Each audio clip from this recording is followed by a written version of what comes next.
बापा रखुला झील सहित शारीरिक संपर्क।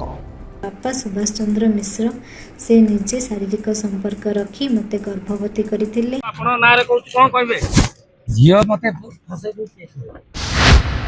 झील सह निजे संपर्क रखुला बाहर लोकों सह मध्य संपर्क रखिबाकू झील को बापा बाध्य करुला। पैसा भी रोज किछि पैसार लालसारे मते सेक्स रैकेट इन्वॉल्वमेंट करके विभिन्न जगह को पठे चंती। एथिरे सत्यता बिल्कुल नहीं। उपयुक्त तदंत आसिले जना पड़ियो। एमिति की झील को बेश्यावृत्ति रे लगाई टंका मध्य बापा रोजगार करुला। तू जाइकी सोईकी पैसा आने कहीकि मारधर करके धरिकी जाइछंती। कौन कहबो झियो एथिरे मिथ्या केस रे मते फसैछंती डाउरी आसरे। एबे ठीक देखंतु से बापार अवस्था कौन है। दर्शक बंधु, ये हूँ से ही बापा जो बापा निज जन्म कला झील को ही दुष्कर्म करुला, जन्म कला झील सहित संपर्क रखुला। एमितिकी झील को अन्य लोकों सहित संपर्क रखा बाध्य करुला। झील कांदुला, मना करुला, नेहुरा हेउथुला, किंतु ए नृशंस बापा झील को एमिति वृत्ति रे लगाई बारंबार झील सहित संपर्क रखुला।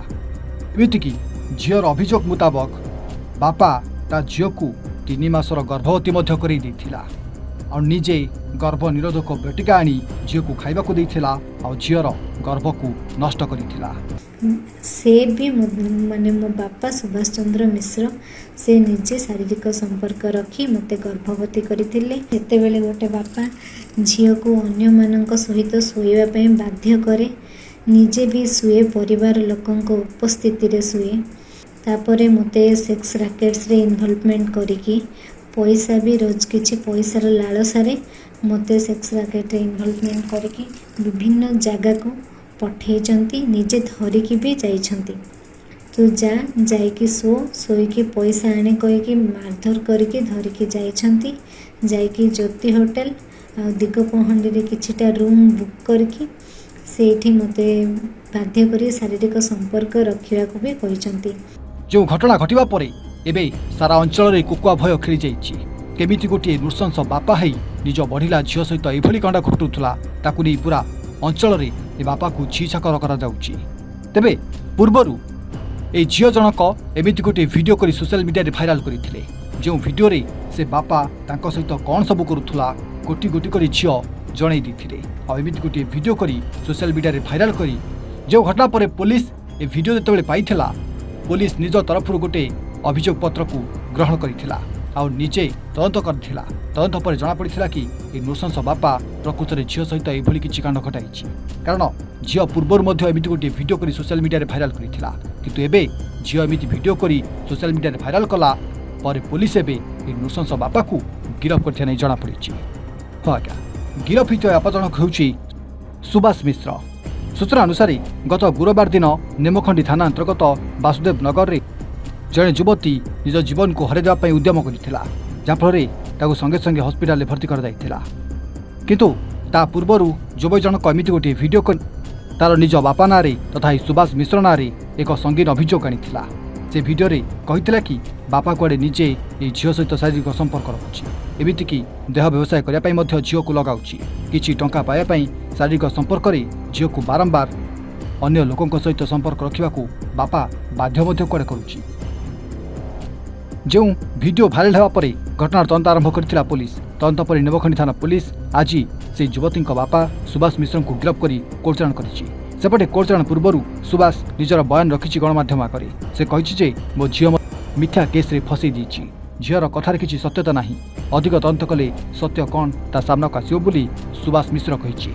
सेपटे गिरफ सुभाष को पत्नी तथा युवती निज माँ झीर अभियोग को खंडन करिसंती। झील विवाह पर निज घर को केबे आसु नथुला, जड़े बापा होई किभली निज झील सहित शारीरिक संपर्क रखिपारिबो यह संपूर्ण मिथ्या बोली झीर माँ कहिसंती। दर्शक बंधु, देखा बाकी रहा एने आगो केउभली तथ्य सामनाक आसुछि। प्रकृत में ये बापा जनक झील सहित एभली किछि करिछि ना झील एमिति मिथ्या अभियोग आनिछि और जदि नृशंस बापा झील सहित एभली कांड घटाइछि से नृशंस को केउभली दंड दंडित करा जाउछि।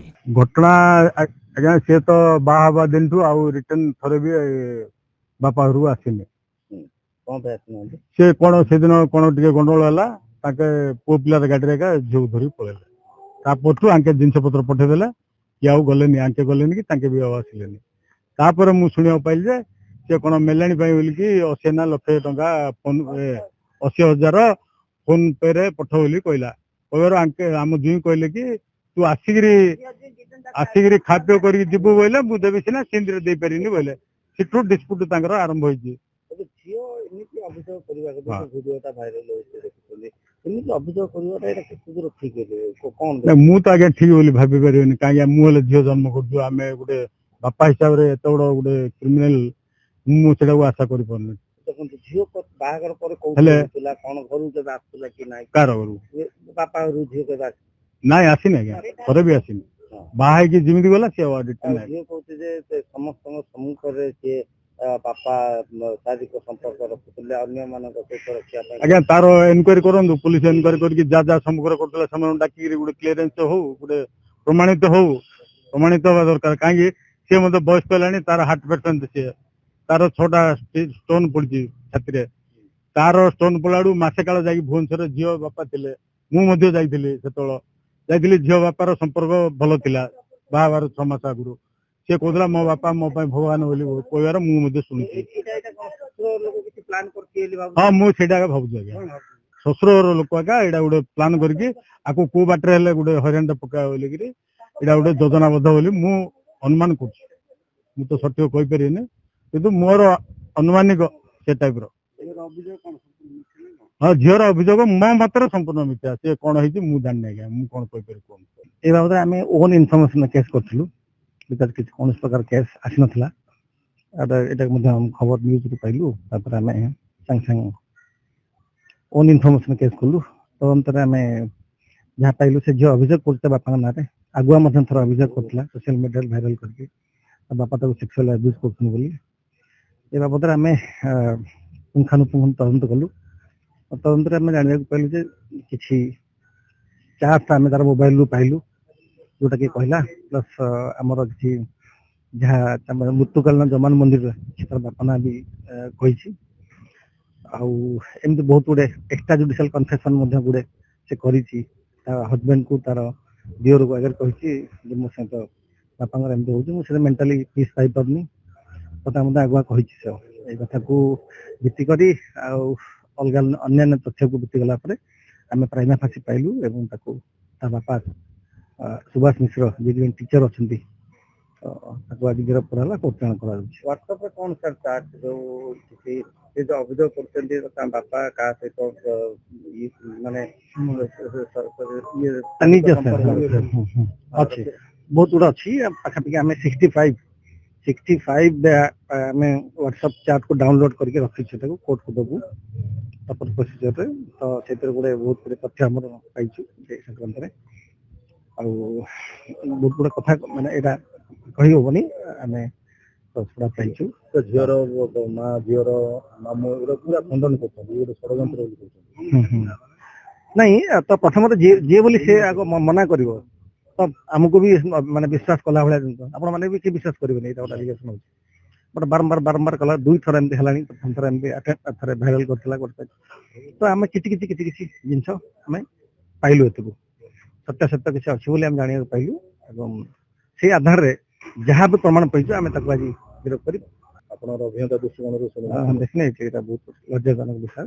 ଆମକୁ ଏଇଟାକୁ କୌଣସି ମାତ୍ରାରେ ଏ ବାବଦ କିଛି କହିବା ପାଇଁ ମୋତେ ଭଲ ଲାଗୁନାହିଁ। ଯାହା ବି ହେଇଛି ଆଇନ ଅନୁଯାୟୀ ଯାହା କାରବାଇ କରାଯିବ। ଗଞ୍ଜାମ ଜଗନ୍ନାଥଙ୍କ ରିପୋର୍ଟ, A1 ଓଡ଼ିଆ।